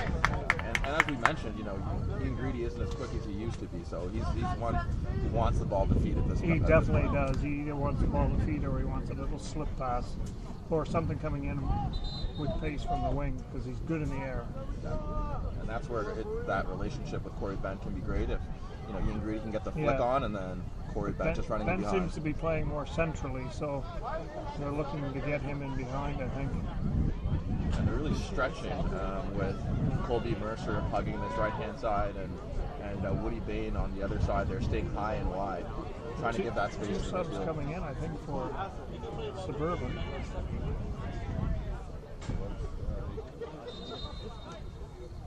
Western hasn't committed a lot of guys to the box. Cole Seward is one of those subs for Suburban coming in.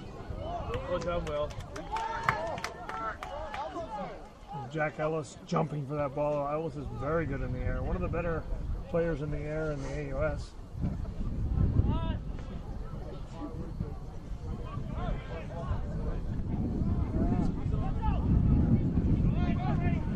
We're down to 10 minutes to play. It's not time for the Suburban team to start being slow on the ball or to be knocking balls directly down the field off the end. Looks like Scott Firth was the one who subbed out actually for Cole Really, Stewart. very surprised. Very. And with that being said, he wasn't having his best day in terms of the service out to the wings and generally keeping possession, which is what he's known for. Yeah, I couldn't disagree with that, but at the same time, a player with that level of experience can win the game for you in the last 10 minutes. For sure. I think it is a bit of a roll of the dice, but Cole Stewart is a bit more attack-minded player, and he is a quality player for that. He's been in the Suburban team for about 6 years. I played with him, and he's a lot more attacking-minded than Scott. Yeah, Scott's a defensive type.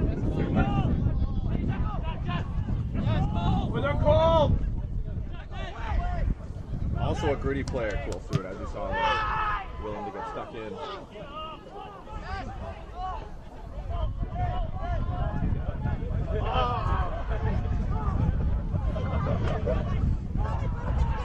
Crowd having a bit of fun there with the...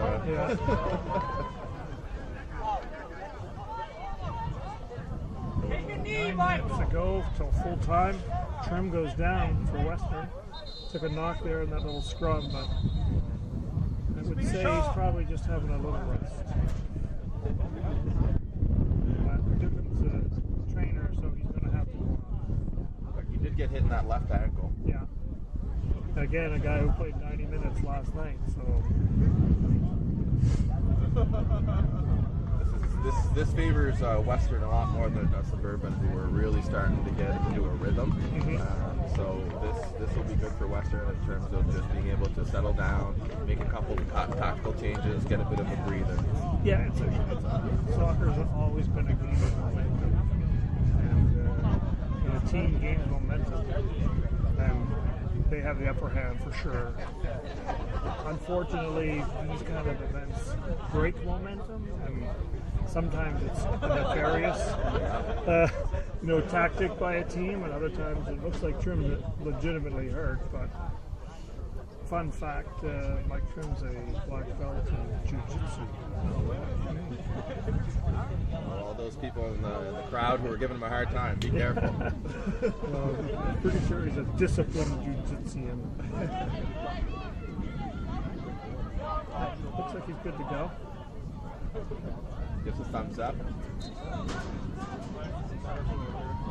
Just have to get a wave in from the ref.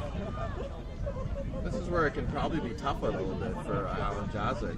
You got this national tournament happening, but he's also going to keep his Dal cap on too and say, how much do I want Michael Trim playing? Yeah, but I'll tell you right now, I know Alan was my assistant coach for many years, and he and I are both very competitive people. There's no way he's not thinking about winning, doing everything he can to win this game.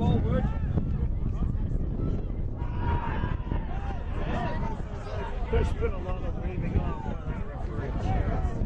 Suburban players not happy, but I didn't see anything. I think there was more contact between the two Suburban players. Yeah. It might have been a Western sandwich, I'm not sure. John? I got it. Okay, good. I thought what was going to go over your head. John Coach is always involved in any of those. Yeah, for sure. But smartly he walks away before the ref comes in. Trim's going to send Pedro for a run. Does well to hold it up initially. Yeah, initially. Or touch there. It's really the first bad touch he's had tonight. Wouldn't be surprised if he gets a sub soon here. He's not seeming like he has as much energy as he did early on.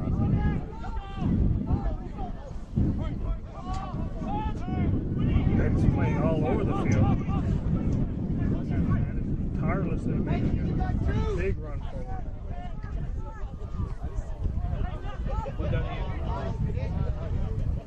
And there's the kind of pass I think that would be Suburban would be best served by that little angled pass. Slip it through that back. Another one there. That's where you want Scott Firth. That's where his quality is. Absolutely.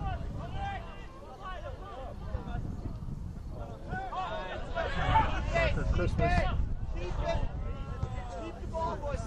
What a fortuitous bounce for Suburban. Not so much for Western. Very. 85th minute, 5 minutes to go. I'm sure they'll be managing the clock as best they can. Suburban has to go for it. They can't start their tournament with a tie and a loss. So tie and a loss is pretty well. They're done. And now you're playing for the Sox. Consolation prize. So with that being said, I'd like to see Suburban really gamble in these last 5 minutes and push more men forward. The question is, you know, they've got Greedy on now, they've got Bent on now. Take Firth off. I don't think helps their chances of getting a goal in the last 5 minutes. What's left to gamble? Here's where they could gamble. And that is where Cole Stewart is really good in the air on set pieces. Yeah, So well, Sean Cochise probably knows that and will be paying close attention. But there's two Suburban defenders guarding nobody. I mean, it makes no sense.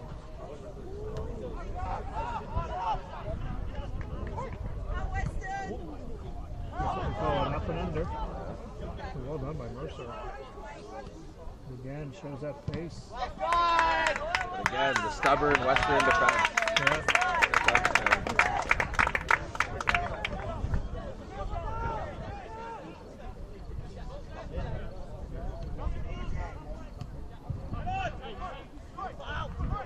Great little touch there from Corey Bebb.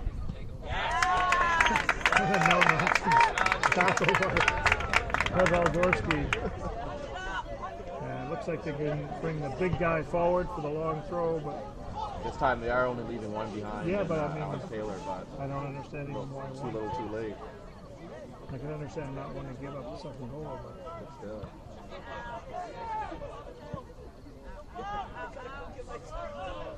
set pieces are always a numbers game, you know, a percentage. And Western has everybody back, including Pedro. 11 defending. And usually that's the cue for the other team who's attacking to bring their defender up. If Pedro's all the way back, who are you defending? Exactly. Broken past Mercer.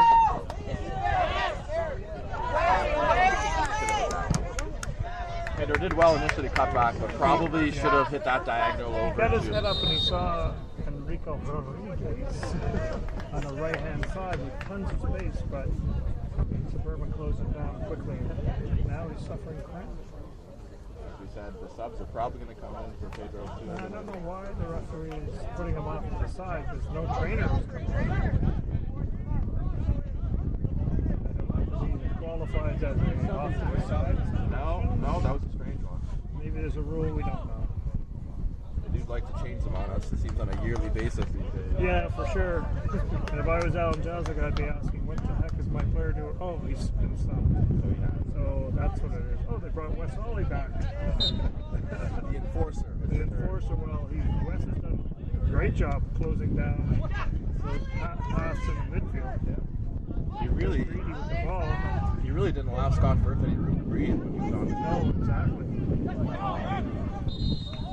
So the referee, now when the referee gets hit by the ball, he gives it to the team that possessed it.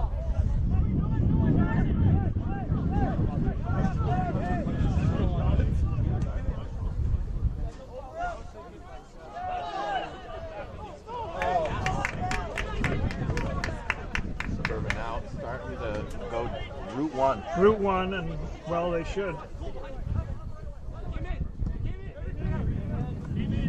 Here comes the long throw.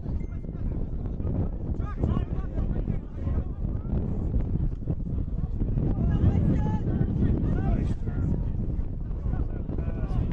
Yeah. Boy, I don't care how many times you can pass the ball forward behind the defensive line. If you don't have the pace, the correct pace, that back line never makes a mistake. He's your best defender, never makes a mistake.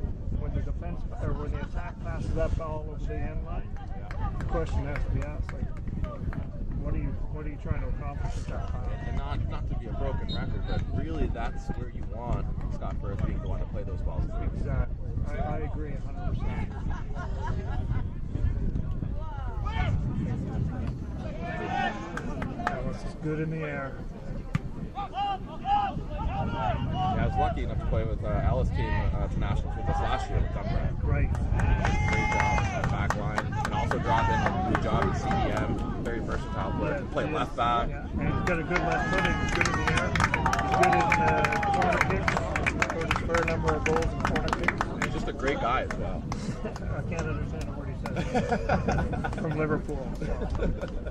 90 minutes, now we're in the added time. I didn't see a board come up to show, but I would imagine there's at least 3 or 4 minutes of extra time. Stoppages, there was that skirmish there with Cloro, Hadro, and I'd say there's probably 3 or 4 minutes. Yeah, 3 or 4 minutes.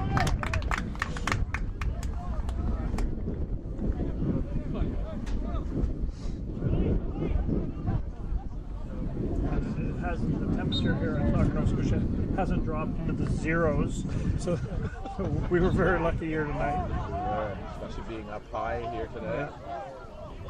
And we apologize if you can't hear us completely today. We have had some technical difficulties. Yeah. But if you can't hear us all the time, count yourself lucky.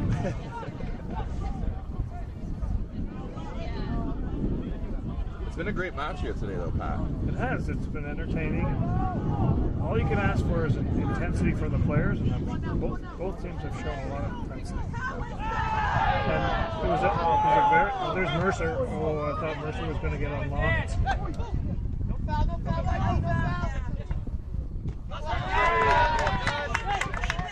Great defending from us. Great defending. And there we go. Looked offside. We should leave that go. We should have left it. There wasn't even a flag. That was a strange one. But I don't understand why he would flag after Christmas, because Enrico Rodriguez was the one that was outside. There's been a couple of strange ones in the last 10 minutes. Reffing, thankless job. Yeah, for sure. I've done my fair share of roughing.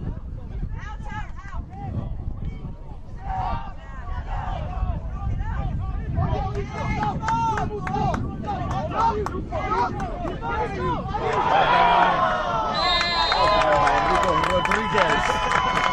The best name in soccer. And a yellow card.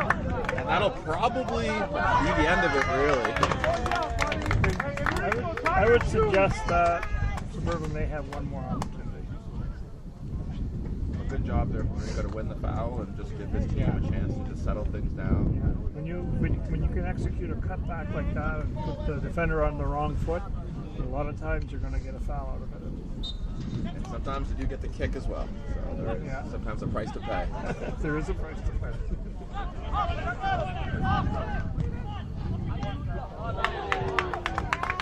Trim got a little lucky there, I think.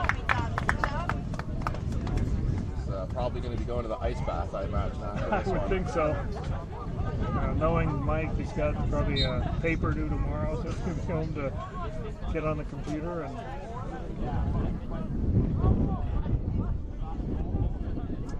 Gorski shielding the ball in the corner, just trying to eat up the last bit of time that's on the clock.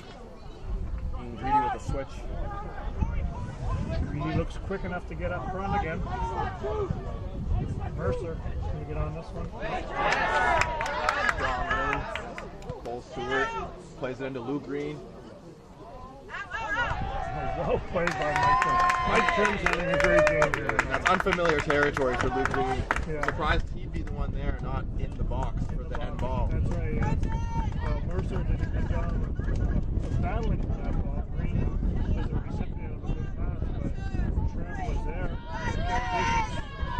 Probably would have done better to just get the ball in the box on that first touch. Yeah. I think the referee's had a peek at his watch. That's it, folks. Even though Suburban were the first seed coming out of Nova Scotia, losing only one game all season, they started their national tournament with a tie against Newfoundland and a loss to Western, who now are in a great position for the rest of the tournament, picking up 3 points in their first match. To me, Marvin, the key, one of the keys anyways, was the return of Sean Kogis to this lineup.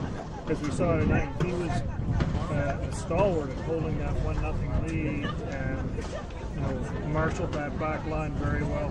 Yeah, and some strong performances from Trim. Wes Hawley did a great job. Benner, as always, and Western, just a very well-coached unit, as you know.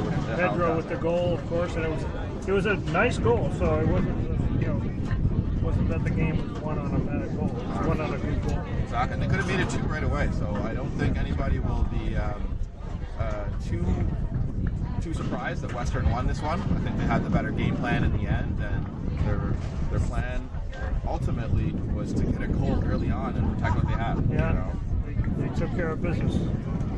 It's Marvin O'Pello and Pat Nearing, 1-0 for Western. Signing off.